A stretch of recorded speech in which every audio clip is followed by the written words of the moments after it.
Will diverting food waste from the landfill continue to be relevant in a post-COVID-19 world? My mantra for this year is that circular economy and regenerative solutions like diverting organics and food waste from the landfill are going to be even more important moving forward. So those are a couple of things that we'll be talking about today. And I'm joined by two illustrious speakers, Kevin Quandt, who's the Vice President of Supply Chain and Sustainability with Sweetgreen, and Rhodes Yepsen, who is the Executive Director of BPI. I'm Ryan Cooper. I'm a Waste Diversion Manager and the Organics Recycling Lead at Rubicon. And what is Rubicon?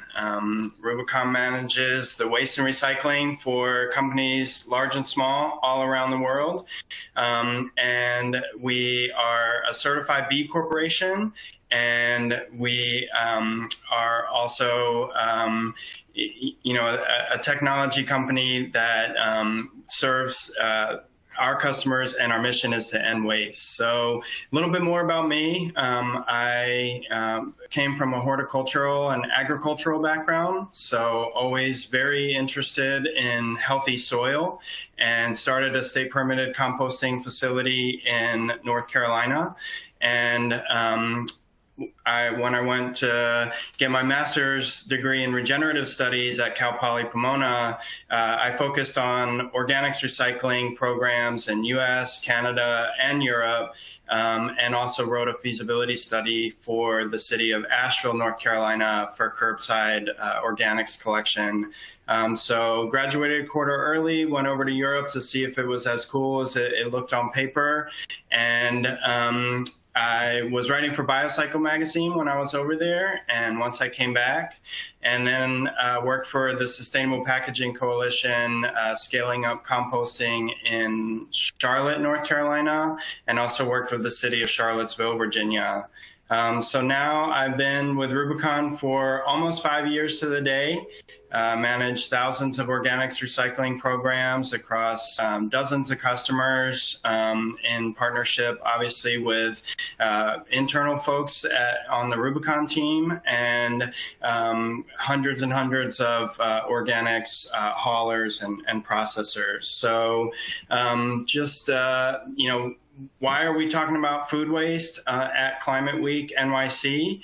And the answer is that food waste and climate change do have a pretty significant relationship. There's a often repeated phrase that if food waste was a country, it would be the third largest global greenhouse gas emitter.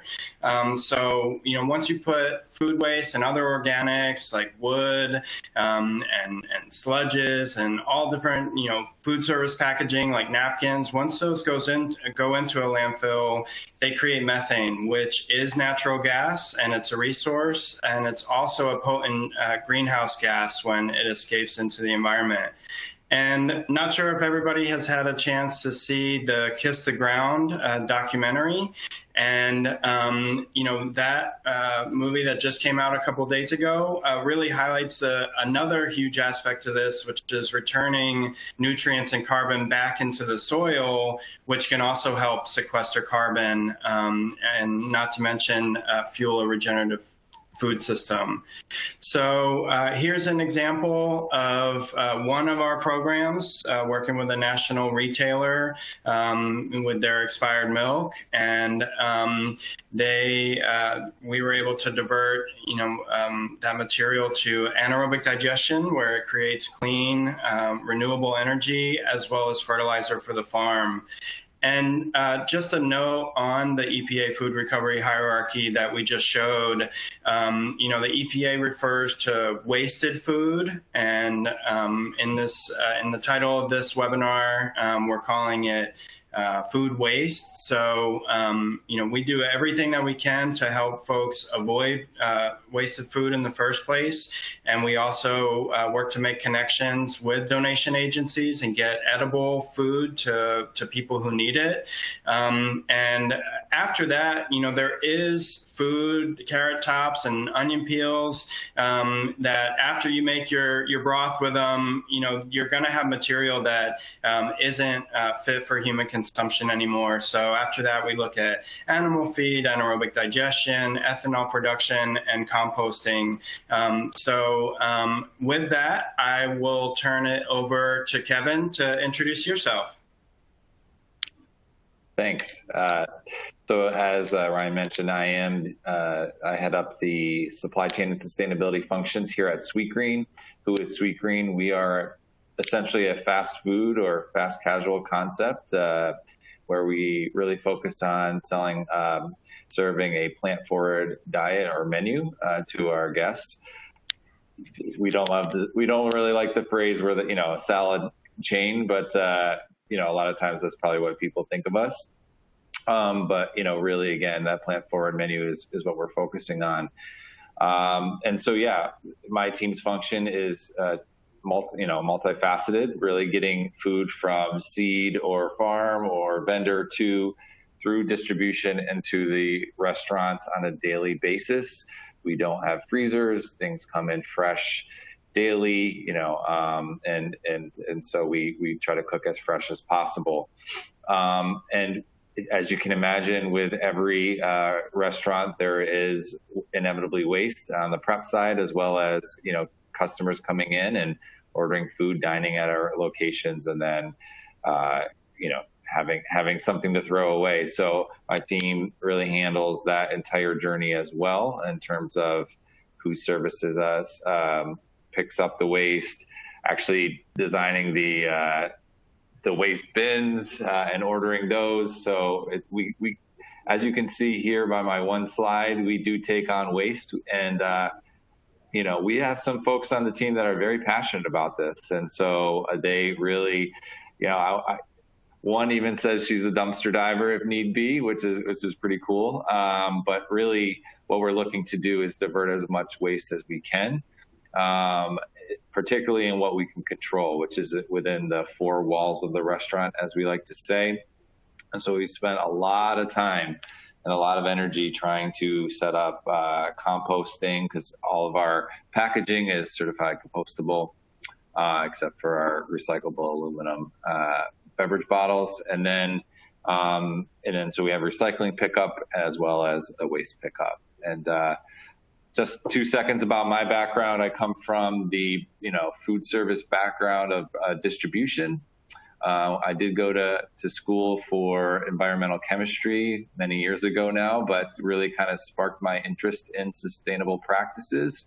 And I'm really excited to be at Sweetgreen to put all of that together, both food service, where I've been in this industry for pretty much my whole life, as well as mission-based sustainable goals and here at Sweetgreen. So I'll leave it there, but I'm really excited to be on this panel today.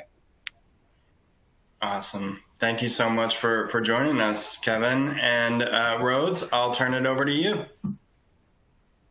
Great. Yeah, thank you for having me here. I'm the executive director of the Biodegradable Products Institute.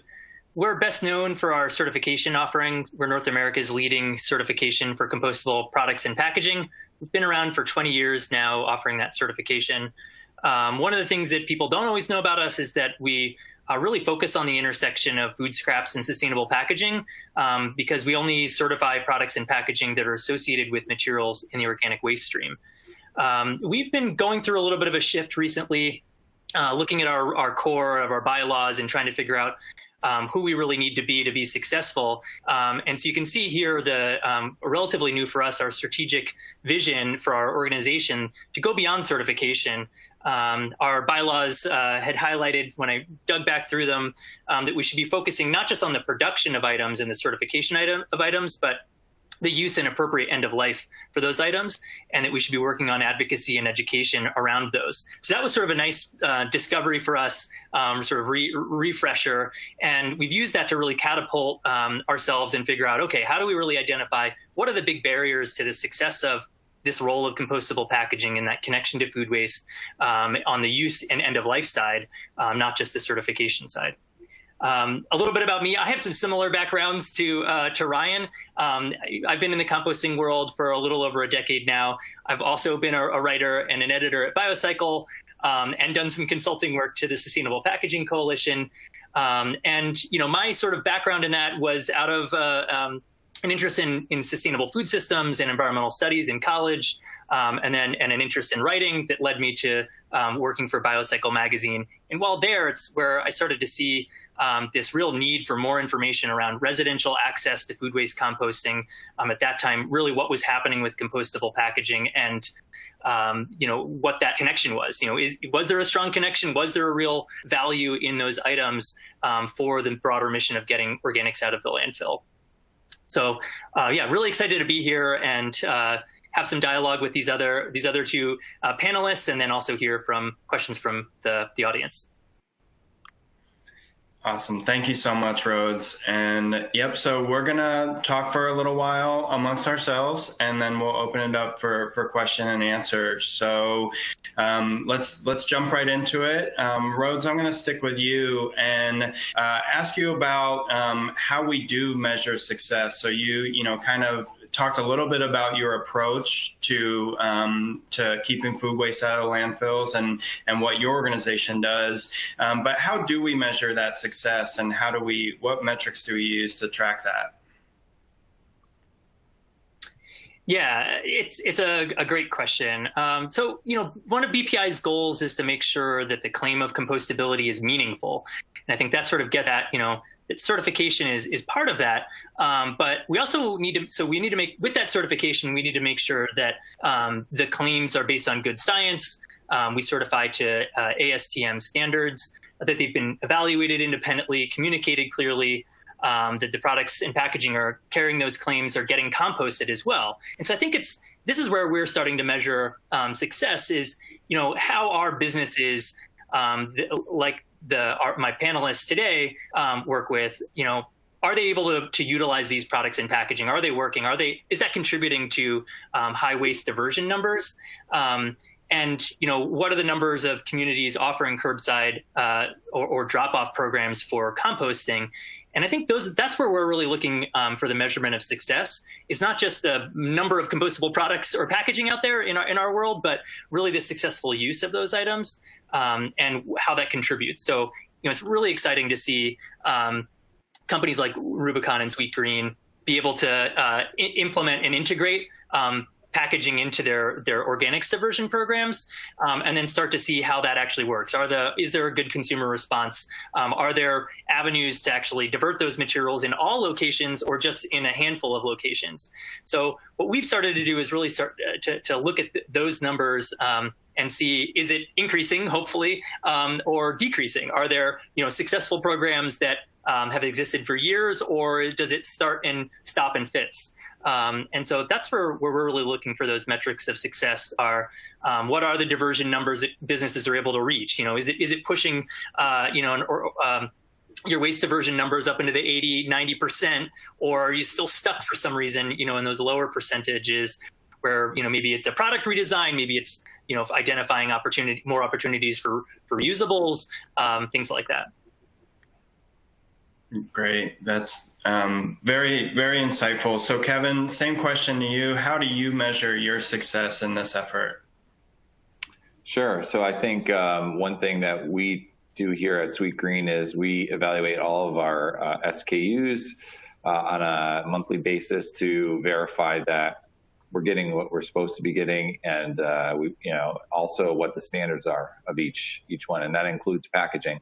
So the company's acutely aware of the type of packaging and the standards that they are at, and we want to maintain the certified compostable level of packaging as we move forward. And it sounds simple, but when you look to innovate, change, and offer different items to our customers as much as Sweetgreen does, packaging isn't necessarily the first thing that people think about when they want to offer something, but it's usually the most complex, long timeline to roll something out. So it's very important that we keep that front and center. So I think we do a pretty good job with that, analyzing that piece of it.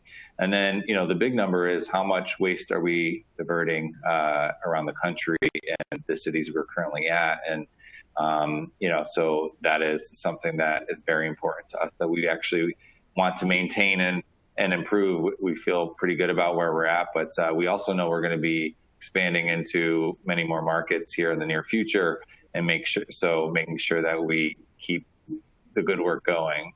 I would say aspirational targets looking ahead would be reducing our overall waste even further, and measuring that in a meaningful way, and then just really kind of getting into the dream or things that is really on our mind is impacting, influencing waste outside of our restaurants, outside of our control, and saying, geez, how can we be a part of that solution as well? And that pre-COVID, there was some pretty good work being done here, but we're still settling and navigating through COVID, but that is what we'd like to get back to as soon as we can.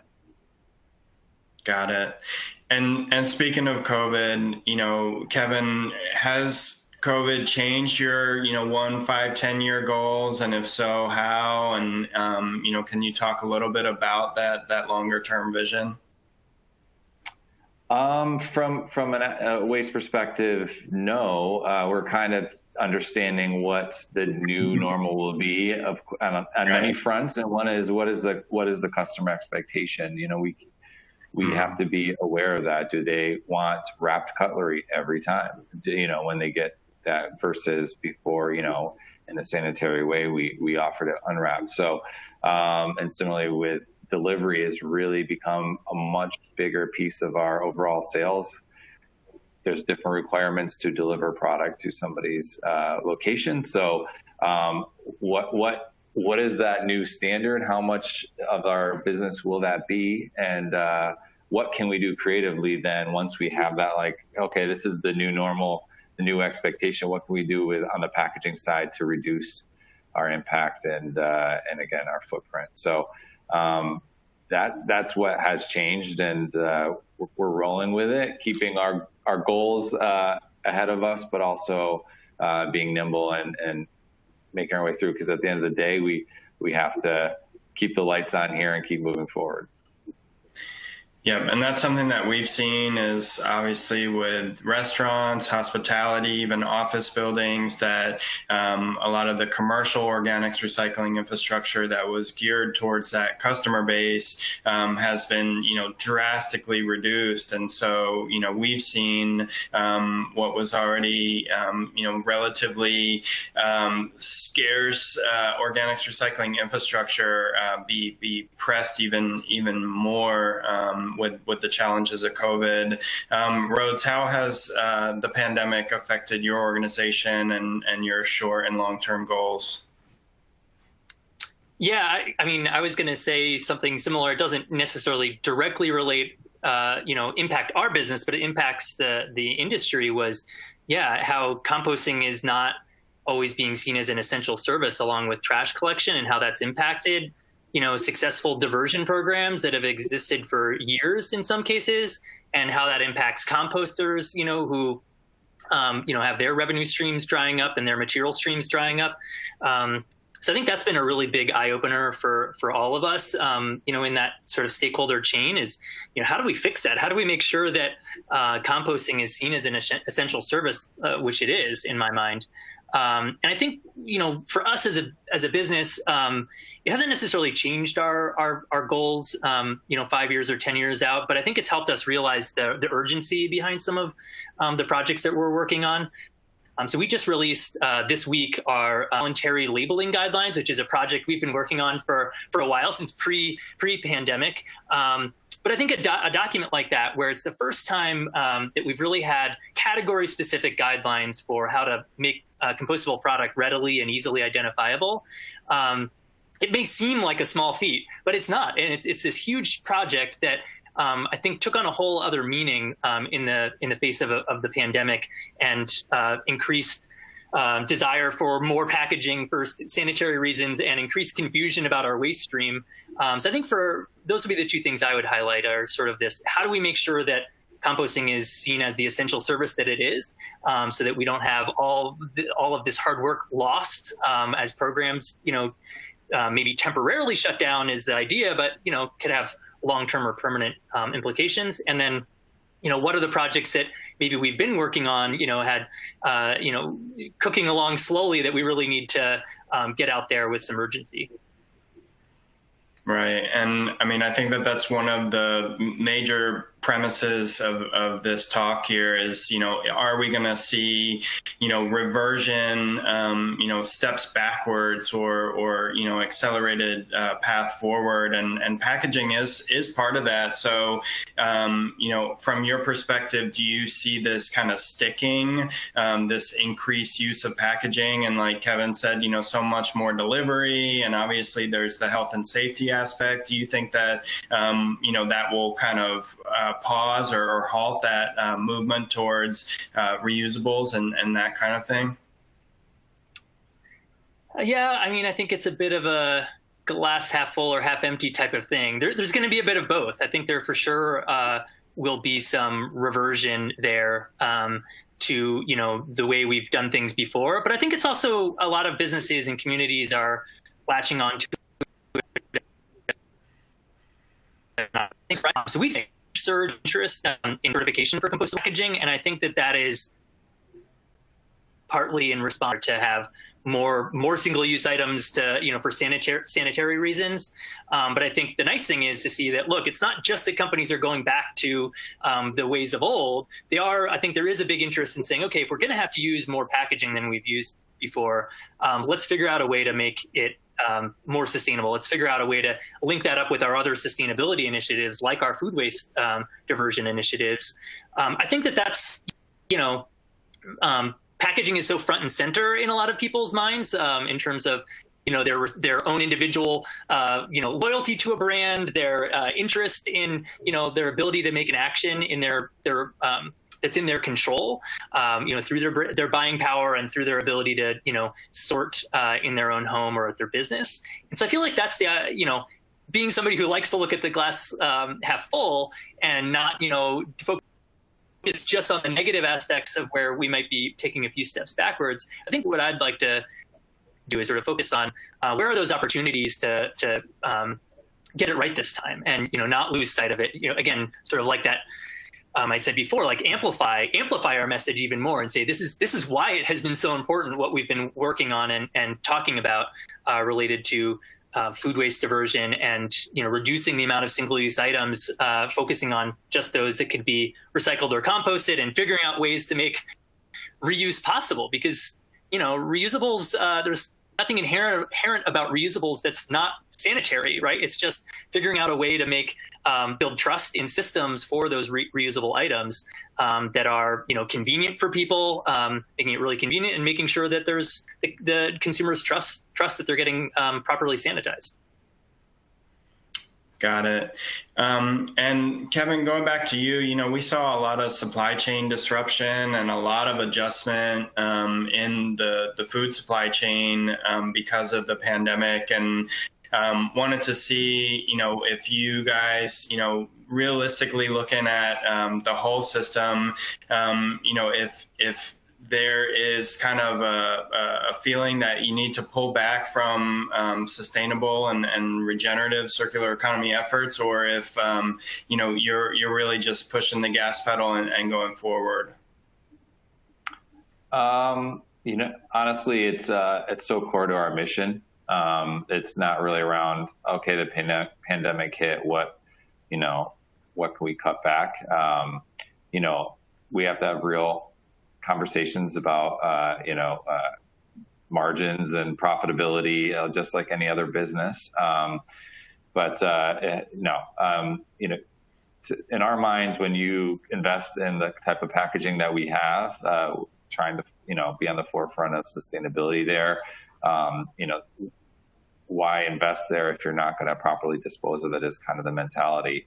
However, to what Rhodes said, it's like, how do we get the consumers, municipalities to understand that composting should not be viewed as like an optional thing, but more of an essential service to get the infrastructure in place that we need It's amazing how an individual consumer can spend such time separating recycling out, right, and putting the blue bins out, and they comprehend that journey, so to speak. But when it comes to compost, you can tell there's just a disconnect or something, because they don't see or understand the potential impact or connection to climate, right? And so we all, I think, have some responsibility to close that gap to improve waste diversion and reduce our impact. So consumers are seeing fires and other extreme weather situations.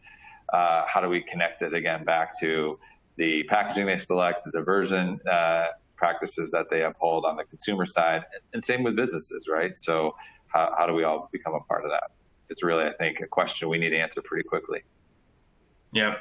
And I definitely want to talk about, that consumer education piece, and also, is it municipalities or private companies or public-private partnerships that are going to, help solve this? But kind of related to that are, the food waste regulations. So, Kevin, you are aware that, cities, states, counties are, enacting various regulations around, food waste and packaging, I think that there's a big push in certain places.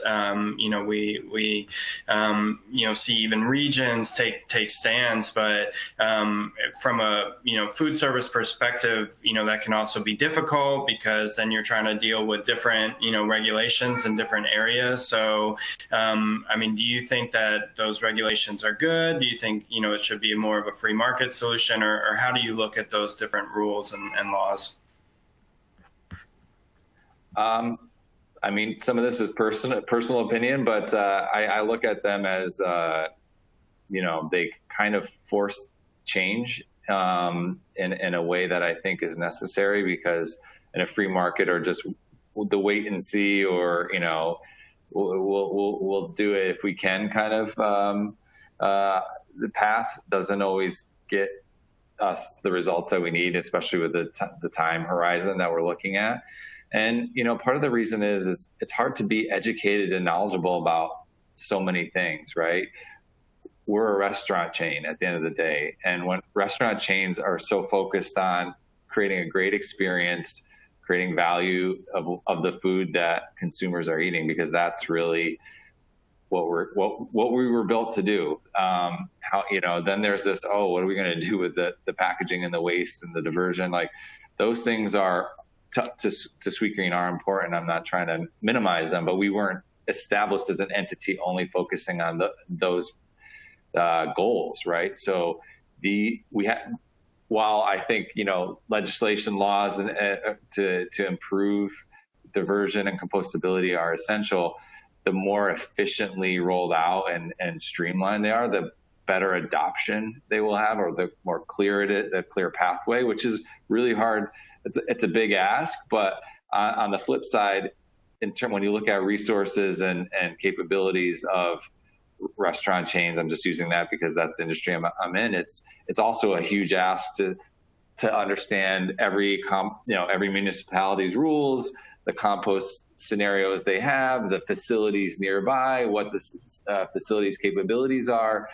This is like many people's work, right? Like a full-time job, and not all restaurant chains, not hardly any, I'll be honest with you, are probably set up to handle that successfully. So how do we establish laws to get us to where we want to go, but also make it efficient and effective so that there's great adoption? I think is the big question we'll be asking ourselves again as we move forward.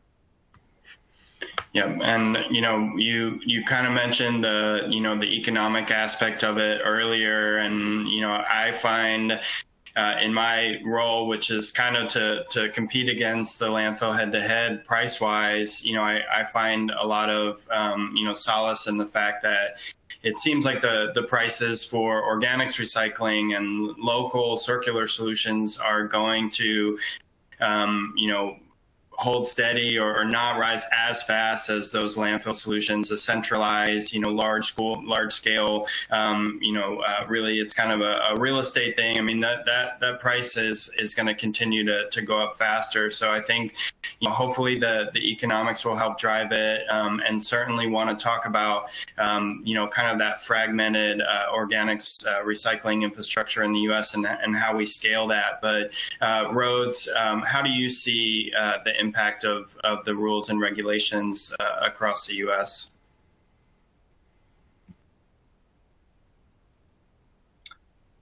Yeah, I mean, I think similar to what you and Kevin were talking about, it's certainly a balance, right? And I think that where there's, we don't want there to be too much of a patchwork of regulations and rules, because that makes it really challenging. But in the absence of regulations and rules and leaving all to the free market to define, we can see with recyclability that hasn't worked very well, right?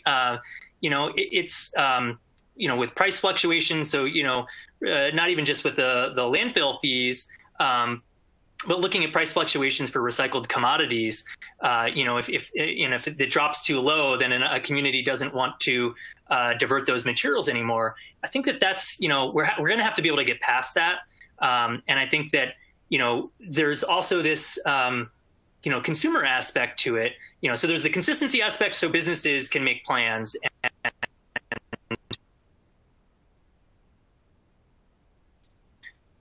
regulations that they are designing products, how to make better decisions, because you can't do that work. And also, for businesses like Sweetgreen to be able to plan and make that work across multiple areas. On the consumer level too, what I'm always struck by is if we don't have consistent definitions, at least on a statewide level, how are we ever going to get education right? And how are people going to know what goes in what bin? If you live in one community and you work in another, which is pretty common in larger cities, and you have a different accepted criteria for recycling and composting where you live and work, it's no wonder that our recycling and composting streams are so contaminated, and we'll have no chance of fixing that unless we get some common definitions of what is recyclable or compostable.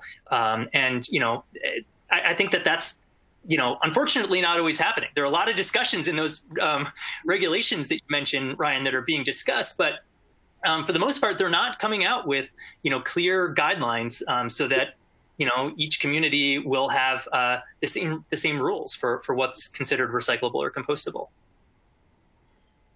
Yeah. And, especially if you got different haulers that have different acceptable materials lists and, different facilities, even within the same community, it adds to that challenge. I doubt we're going to see any kind of federal, rules there that would make it more standardized, because we're in the United States, but interesting to see the Pacific Coast Collective and their West Coast Voluntary agreement to reduce wasted food. So, again, I think that it's going to require some sort of, some sort of standardization for folks to be able to navigate that.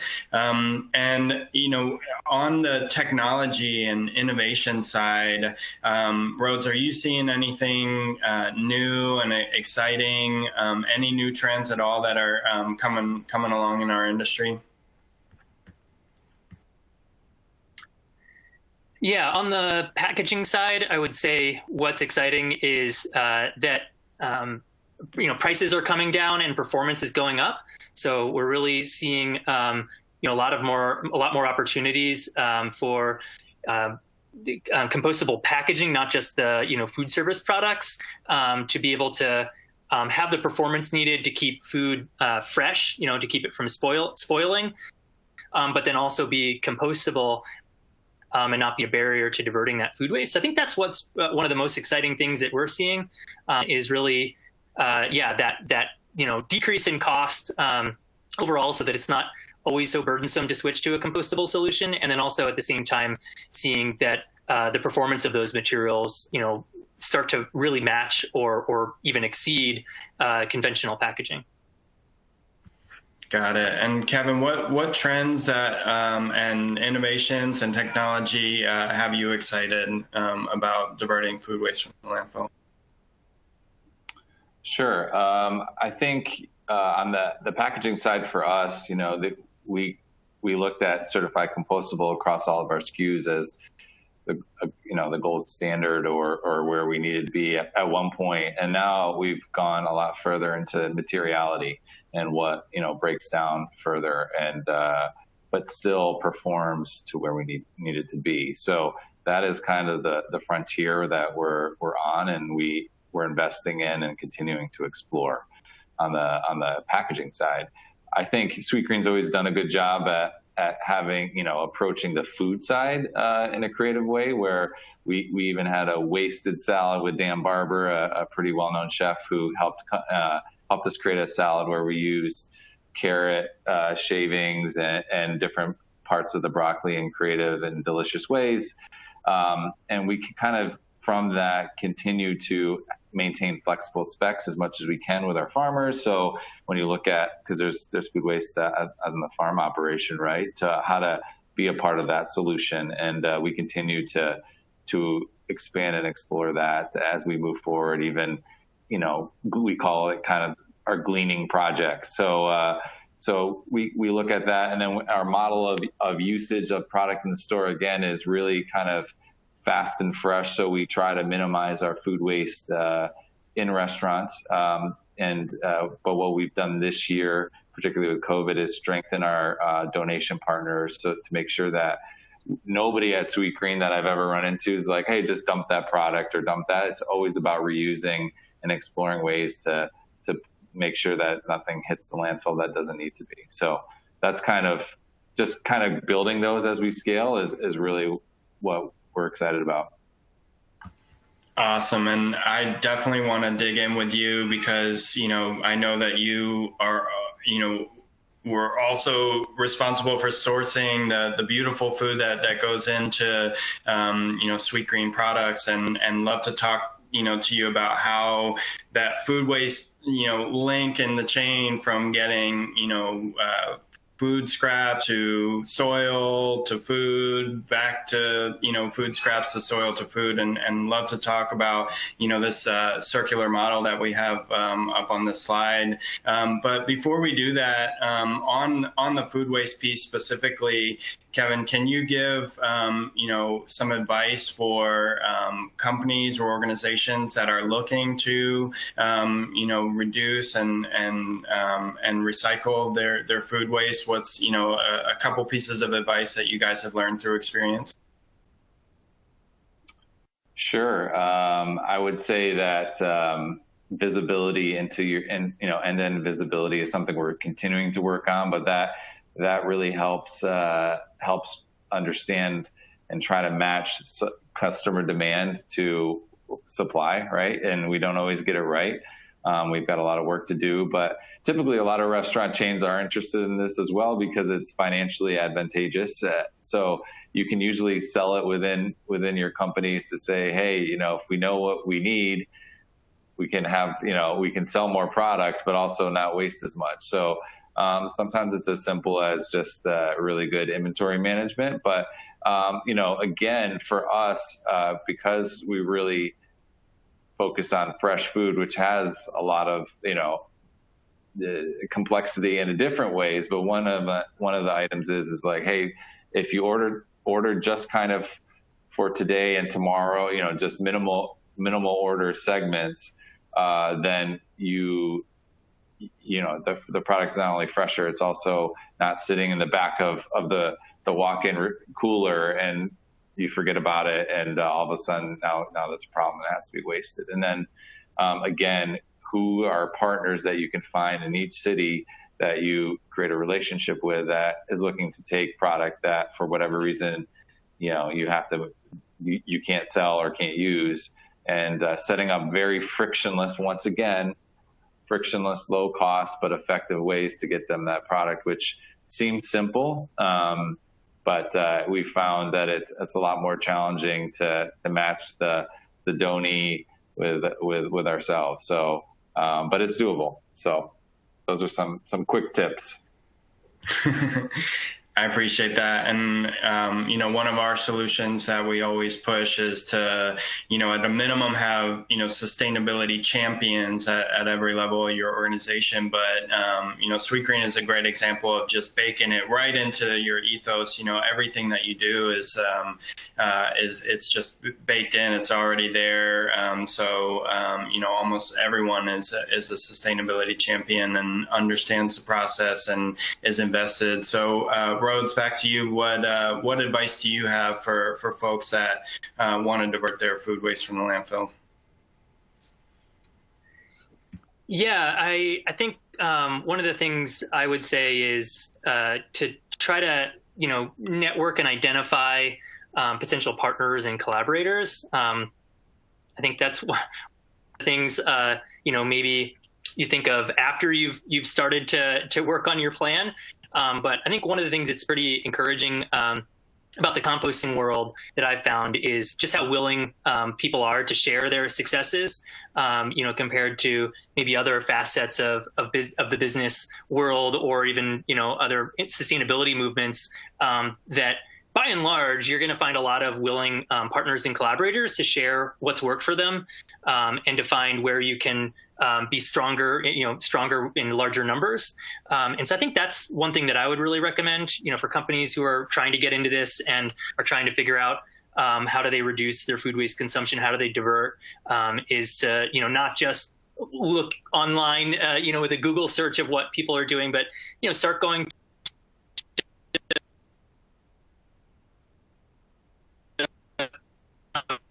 and find out what's worked, where they've fallen down. And I think, more often than not, you probably find people are willing to share in this industry, in this sector, because you shouldn't have to start from scratch. And a lot of these solutions where we're getting stuck because we don't have a critical mass. So, starting to expand that network as early as possible, I think will, give you big chances of success. Got it. Awesome. So I think we should switch gears and start to address some of the questions coming in from the audience. So one of the questions, I think Kevin, you addressed this, but what not just at your restaurants where you strive to reduce, the amount of wasted food as much as possible, but also that production and supply chain stage. Can you talk a little bit about, what you do there? And then ties into another question around metrics and how you measure that. Happy to answer. Could you just clarify the first part again? The question is? So I think you addressed the fact that you guys are, you don't have freezers, you're, trying to use as much fresh food as quickly as possible. But on, the production side and the supply chain side and at your restaurant, what methods do you use to, to reduce that food waste? Sure. So to me, it's really the transparency or the end-to-end vision of what the product flow is. And so, meaning that, and also good forecasting, right? So if you say, hey, we think we're going to need, 1,000 pounds of carrots, next week in New York, that you're coordinating very closely with the farmer, the distributor who's holding the product and ultimately delivering it to the restaurant, and then the restaurants, right? And so it's constantly evaluating and adjusting and refining those numbers, and then really having eyes to monitor to make sure something doesn't get way off track, which again, as we grow and scale, adds complexity. So we're gearing up for that. In terms of metrics, I mentioned, how we evaluate our SKUs. Waste diversion rate is really important to us. Rubicon, you guys have been great partners in assessing that number and also hitting that high number. I would say the one piece that we're looking more and more at and evaluating is the overall emissions and how diversion ties into that number. And to me, it's almost like the most important thing at the end of the day, right? It's like, hey, it's one thing to do these things, which we have for just essentially the right reasons. Now it's like, how do we get our emissions down? And, oh, look, if we reduce our waste and divert what we have properly, it actually has meaningful impact. Got it. Another question for you, Rhodes. One of the attendees wants to know what the difference is between compostable and industrially compostable. Yeah, great question. So really the term compostable could cover both of the rural environments for composting. What BPI is certifying for is for industrial or commercial scale composting. And what we mean by that is facilities that are typically professionally managed are large enough that they're able to reach higher temperatures needed to hit pathogen reduction for taking things like dairy and meat and to kill off pathogens and weed seeds and things like that. And at those temperatures is also when you're able to really see a much more rapid breakdown of all materials going into the pile, including compostable products and packaging. So the term compostable on its own really should be qualified. So on our logos and labels, we try to qualify those as being commercially compostable. Because that's what we're testing, having products tested to. It doesn't mean that they won't break down in let's say a home composting system or a smaller scale operation. It just means that it might take longer, and we haven't tested it and qualified it in those. And there are some materials that will struggle to break down if you're not able to get elevated temperatures. So that's why it's important to qualify that claim. So you sort of have everything from like home scale, backyard composting, where you might not be able to really get any elevated temperature, right? It's pretty common, I think, with backyard composters. You might not have a big material stream. You might not have enough of those carbon materials, the browns, to mix in, and you've got a lot of that wet, heavy food waste that you're trying to diligently take out of your kitchen. Speaking from personal experience here, and you don't always have enough of the brown materials to bulk that up and or the mass. You really have to have a fairly sizable pile to be able to get those higher temperatures. Some home composters can get elevated temperatures, and community scale composters, a lot of the great community composting operations in New York City, they're not what we would say, commercial scale, large facilities, but they're big enough and professionally managed that they're able to, hit those high thermophilic temperature ranges needed for pathogens and needed to break down compostable products. That's super helpful. So, you mentioned community composting, and one of the questions is on, composting infrastructure. And I wonder if you can talk about, how do we scale up, composting throughout the U.S.? Let's say, there are bans and, there is basically a legal basis for diverting organics recycling, so how do we scale it up, and then what is the role of both commercial and community composting, and to me that immediately goes into that how do we keep material local and urban farming systems, and so I'll give you first crack at that, Rhodes. Oh yeah, it's a great one. There's no one answer there, but I think that having financial assistance for setting up programs and facilities is really critical. I think we'd like to think that that it should be easy to start a composting business near a municipality, a big city, just based on again the free market. But that isn't always the case. Sometimes that works, but land is usually pretty expensive when you're close to a city, and keeping it local really matters for composting. Food is very heavy. It doesn't make a lot of sense to separate that food waste in this heavy, wet material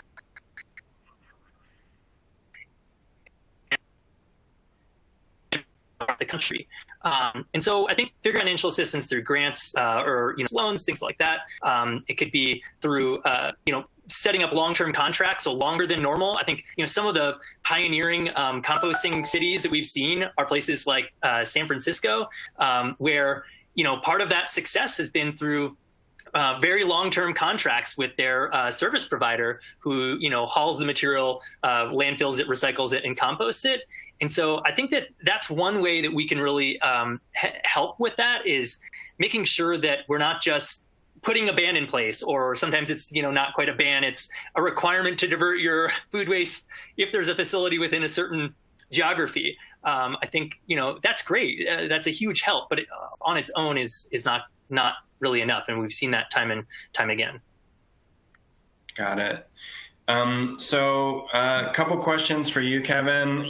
One on that, local regenerative food systems and the role that, food waste plays in this system. I mean, do you see movement towards that, circular economy model where, food scraps are used to make compost, which produce food, which come back to, the food system?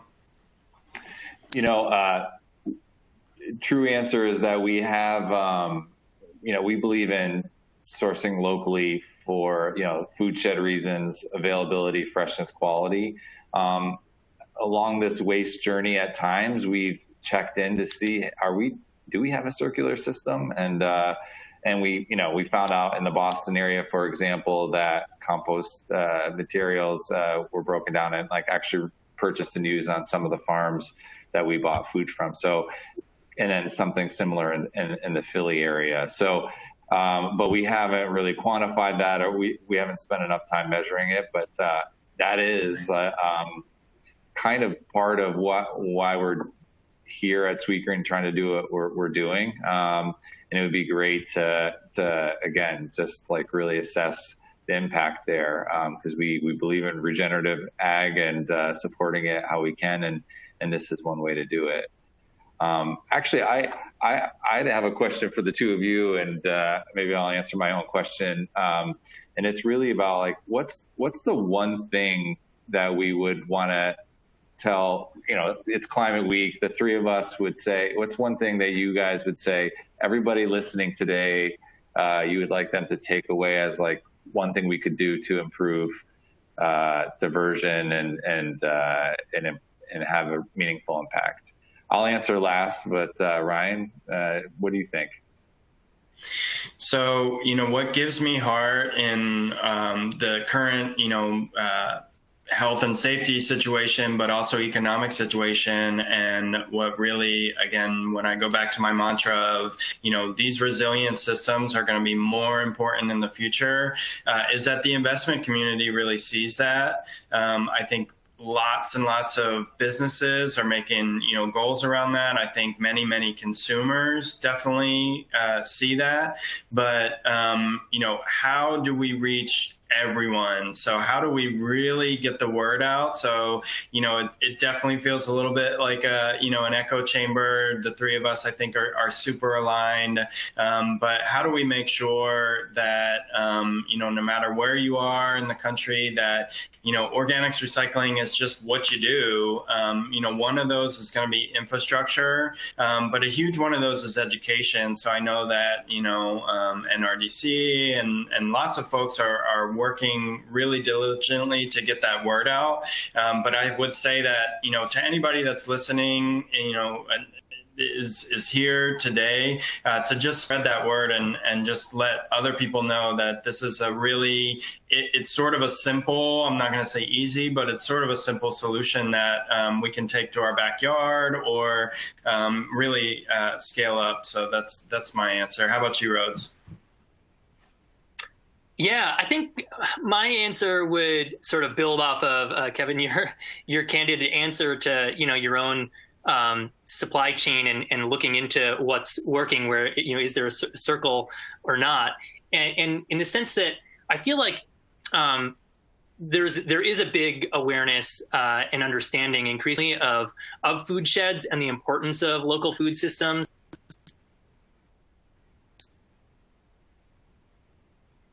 I'll channel one of my mentors who's a composter who talks to me about this, when she's working with businesses looking to set up their composting programs, is that oftentimes it's, businesses who have already made all these other ability decisions related to their food shed and organic food, and are tapped into regenerative agriculture and climate change, and are communicating that to their customers because they know they get brand loyalty and it resonates.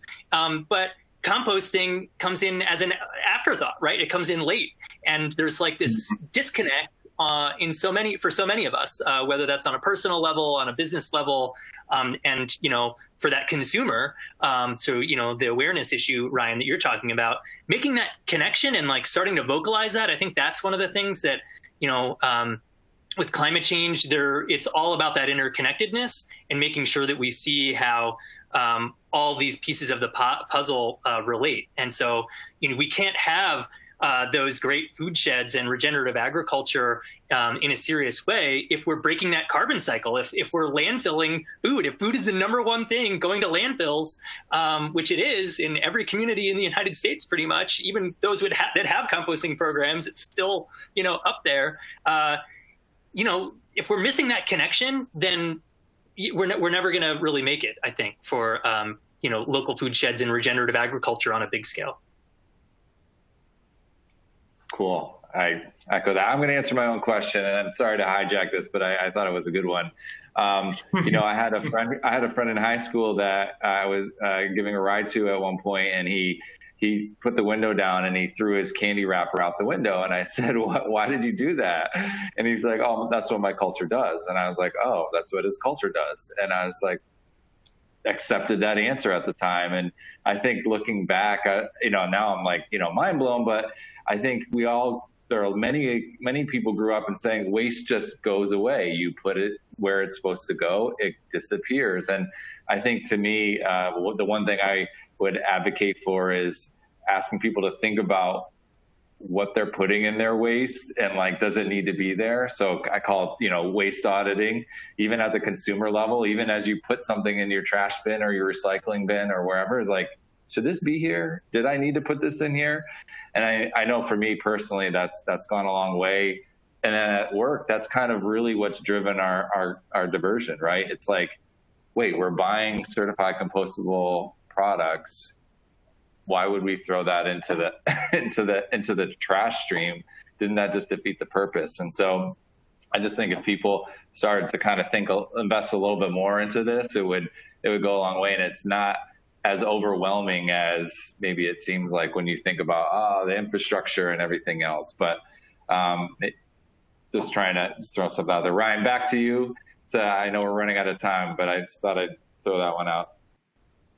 Yeah, we are right up against time, and I think that contamination is a big issue in our industry, and I think that consumer education, contamination, and then actually closing that loop and making sure that this is a circular solution. I think that those are all what we need to continue to work on, and I just guess I would just personally close by saying that I think people are more and more tied into the need for those sustainable and resilient programs, because I think that more and more consumers are going to demand that. And, I think we just need to, like Rhodes said, make sure that, organics recycling is included in that conversation.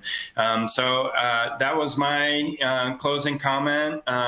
Kevin, I'll let you go next. Do you have anything else that you want to add?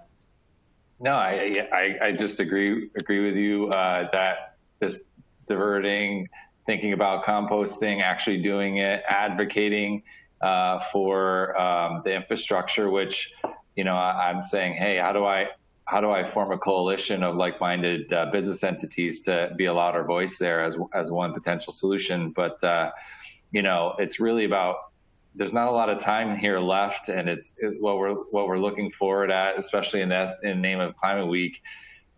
It's got to become less optional and more what we do because we need to do it. And I just wake up every day trying to be a part of that solution. And this waste diversion piece and circular system is a huge part of that. So I'm just happy to be a part of this conversation. That's great. Yeah. And part of what, go ahead, Rhodes. I was just going to say, count me in on the coalition, Kevin. I think that's essentially, yeah, we want to make sure composting is an essential service and that it becomes easy, you know, becomes normal and widespread for businesses and for households. So count us in. Yeah, and I think you guys both touched on that, you know, pre-competition collaboration that I think is also growing. So lots of great signs, you know, lots of positive trends. So thank you guys so much for your time today, and really appreciated the conversation, and look forward to talking with you guys again soon. Thank you. This is great. Yeah, thank you.